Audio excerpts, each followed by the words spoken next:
We often talk about the more right-leaning side of YouTube, and for good reason. Normally these people are promoting harmful ideas and in more extreme cases may be advocating for more extreme and violent ideologies. However, there isn't as much controversy when surrounding the left on YouTube. Admittedly, this is because the right is more vocal and provocative while the left tends to deconstruct bad ideas with facts and logic. But even so, that doesn't make us immune to some horrendous thinking. So with that said, let me introduce you to BadMouse. BadMouse is a tanky YouTuber who is probably best known for debating another leftist YouTuber called Vaush. And by debate I mean BadMouse made a video and Vaush responded to it drunk on stream. For those of you who don't know what a tanky is, the term comes from Marxists to refer to members of the Communist Party of Great Britain who supported the Soviets' use of tanks to crush the uprisings in 1956 and 1968. Essentially, it's a pro-Stalin or pro-Soviet leftist, or more commonly a leftist who engages in right-wing rhetoric. I want to look at the initial video BadMouse made, but rather than talk about just his rebuttals to Vaush, which oddly there isn't much of, I want to look at his approach and ideas in general and why BadMouse is a bad lefty.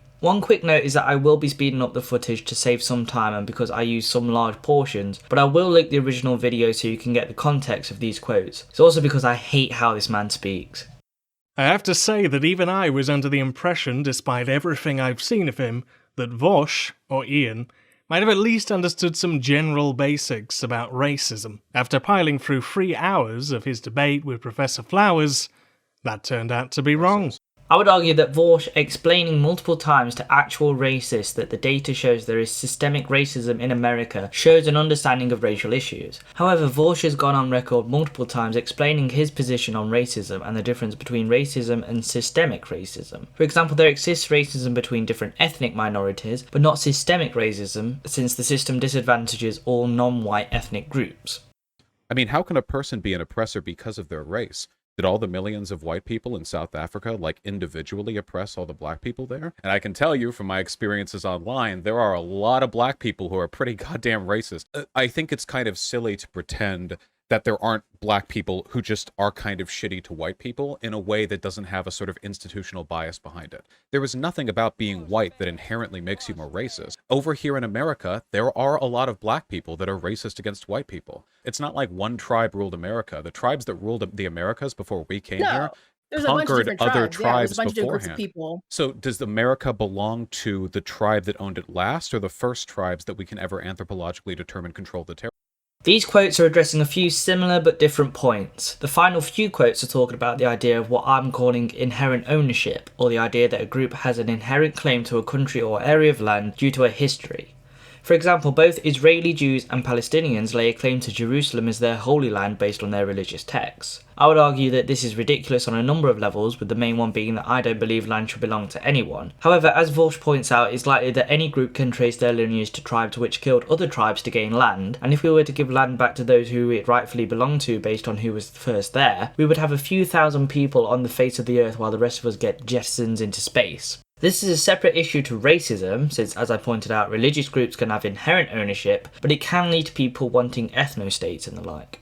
Lua has already done her own response. I'm not going to pretend that I know everything or speak for her, but I had some time on my hands, and this debate really annoyed me. So, I just wanted to try and talk about a few things. What can I say? I'm an unpredictable man.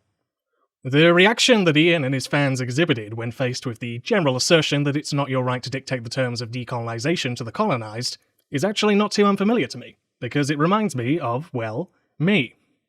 When I was a young leftist, I felt particularly uncomfortable by this man. Because if you know, Malcolm X didn't take his fools gladly. He didn't give a shit and he took no prisoners, because fundamentally, he wanted autonomy for his own people, and he didn't want that to be dictated by whites. His manner and content of speaking always made me, as a white dude, feel a bit, I don't know, he says such hostile stuff, he doesn't care about white people, this doesn't work, we gotta work together. Yet, as time went on, I started connecting some of the stuff that he said to the stuff that I see in real life, and I started to understand a little bit better the mindset of minorities. I started listening to more of his work and other people's like Frantz Fanon and James Baldwin.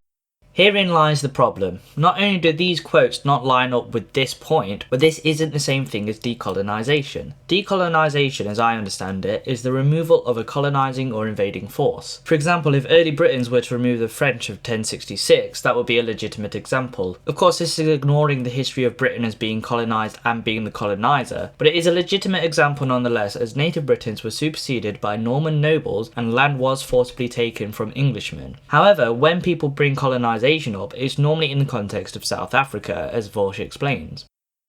The white members of South Africa, while being far more privileged than the black members due to years of generational wealth and the majority of land being owned by a small percentage of the white population, are no longer colonisers because they were born there. A child born in modern South Africa may be able to trace their genes back to the Dutch settlers, but that doesn't mean they are actively contributing to the oppression and may actually be trying to end it, nor are they directly linked to Dutch settlers that colonised South Africa. What Malcolm X advocated for, in the words of BadMouse, is the autonomy of a certain race of people. Autonomy comes in several forms, but I think it's fair to say that Malcolm didn't advocate for the deportation of every white American, but for the laws and attitudes of Americans to change so that black people were given equal rights. This was an effort to combat segregation, not a call to get rid of every white person. So BadMouse has already conflated 2 points that aren't really the same. Yet, as time went on, I started connecting some of the stuff that he said to the stuff that I see in real life. And I started to understand a little bit better the mindset of minorities. I started listening to more of his work and other people's like Frantz Fanon and James Baldwin. And eventually my opinion on Malcolm X turned from a cowering eee to one of, is what it is, right on. Because I understood, I guess, my place in the world. I understood, I've got it pretty well off, to be honest, and I got that when it comes to your sense of self, all of the pedantic consistencies never really matter much in the long term. What you want first and foremost is to exist as a human being. I think people got this same anxious, is this very milquetoast, baby's first political education mindset that appears to be very common these days, especially amongst white American lefties, but is also across the pond as well, who seem to think that it can all just be solved by what I can only describe as vague gesturing. Let's all work together. And that's not how it works.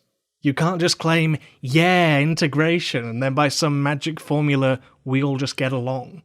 That's not what anyone is advocating for, and it is a really dishonest way to frame the left. Those who describe themselves as socialists do want people to work together, but it's for more complicated motives than BadMouse implies. For example, anarchists want people to work together to abolish the ideas of state and borders, communists want people to work together to seize the means of production for the proletariat, and socialists want people to work together for better welfare and social health. There is obviously a lot of overlap between these major groups, but it's not just a pie-in-the-sky fantasy that people will never work together. We have seen time and time again that when a community or group works together for a common goal, we achieve that goal. He also denounces the idea that segregation can lead to social cohesion, labelling it as some magic formula. This is hedging on the side of nationalist rhetoric, as they themselves denounce integration of ethnic groups, claiming that doing so reduces the self-determination of that ethnic group. It's strange to me that BadMouse doesn't fully think integration can work when our country, ours being Britain, is a melting pot of different cultures, ethnicities and races that only works by integration. Immigrants come into the country and assimilate, which in turn brings not only an economic benefit, but a cultural and social benefit. It really can't be understated how integration can massively benefit a society, but it needs to come with people who are willing to vote for policies that benefit everyone, including minorities. But here's a little known fact about BadMouse. He advocates for, essentially, cis straight white men to not get involved in any minority or political movement that doesn't directly concern them, because he believes that it becomes a saviour complex on their part, so it's better for them to stand aside. This limp-wristed attempt at appealing to minorities really denigrates the left, as well as giving people, especially those with privilege, the wrong idea. For example, it is those white people who support Black Lives Matter and the fight for racial equality that will tip the balance, since they are more likely to be listened to in the political sphere. That's not to take anything away from minority activists, but the way the current system is set up, it's an unfortunate fact that if white people don't get involved, then change will take decades to. This is one of the main issues with BadMouse. He's a sandwich board leftist that flagellates himself and minorities. He makes videos on why other leftists are bad, while advocating for a laissez-faire attitude on social issues in an attempt to downplay his own privilege. But surprisingly, it gets worse.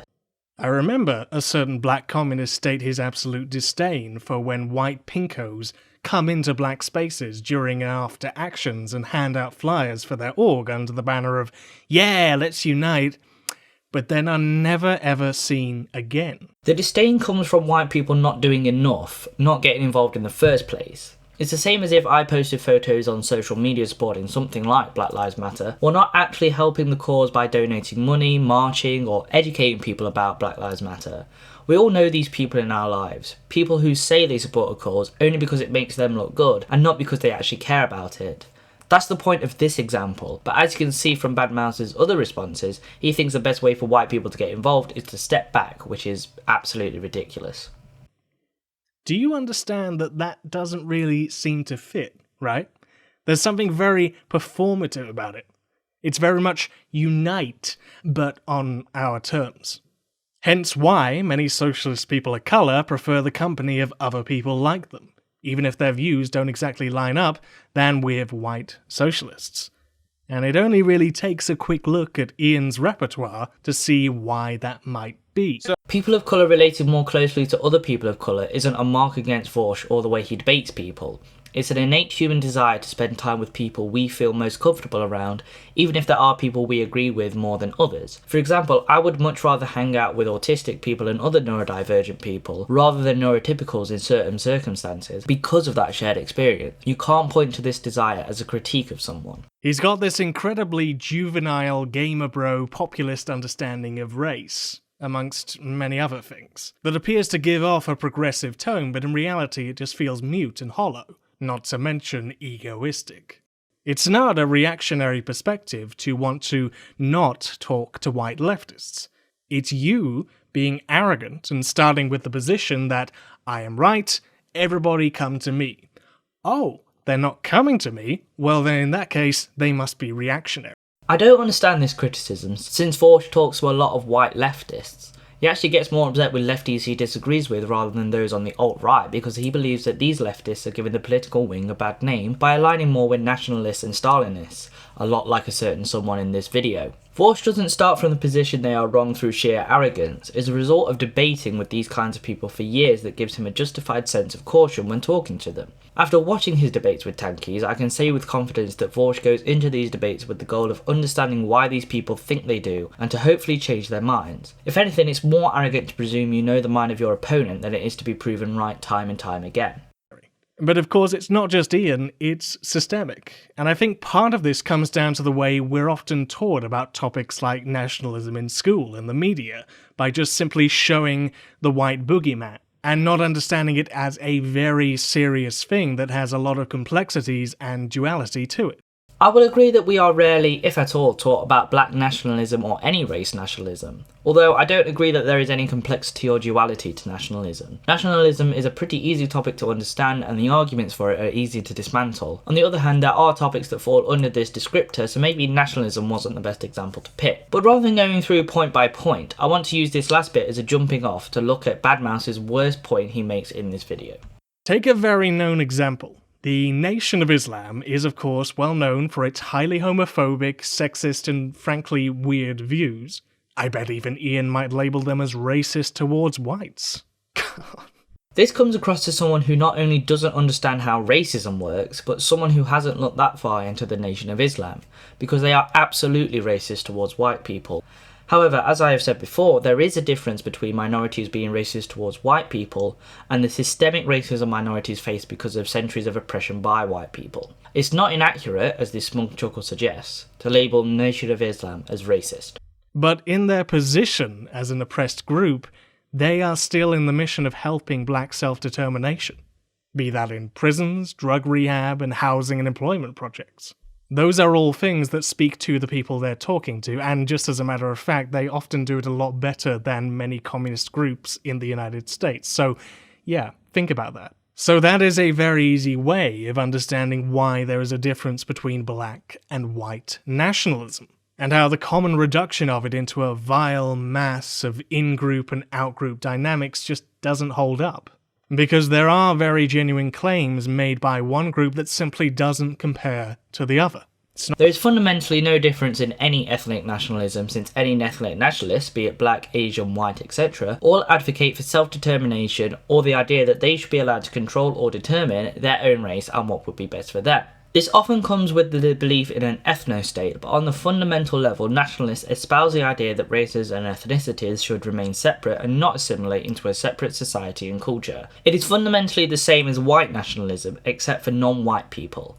It is disingenuous to frame this dichotomy as black nationalists, by virtue of their treatment over hundreds of years, make valid claims while white nationalists don't, despite both of them advocating for the same thing.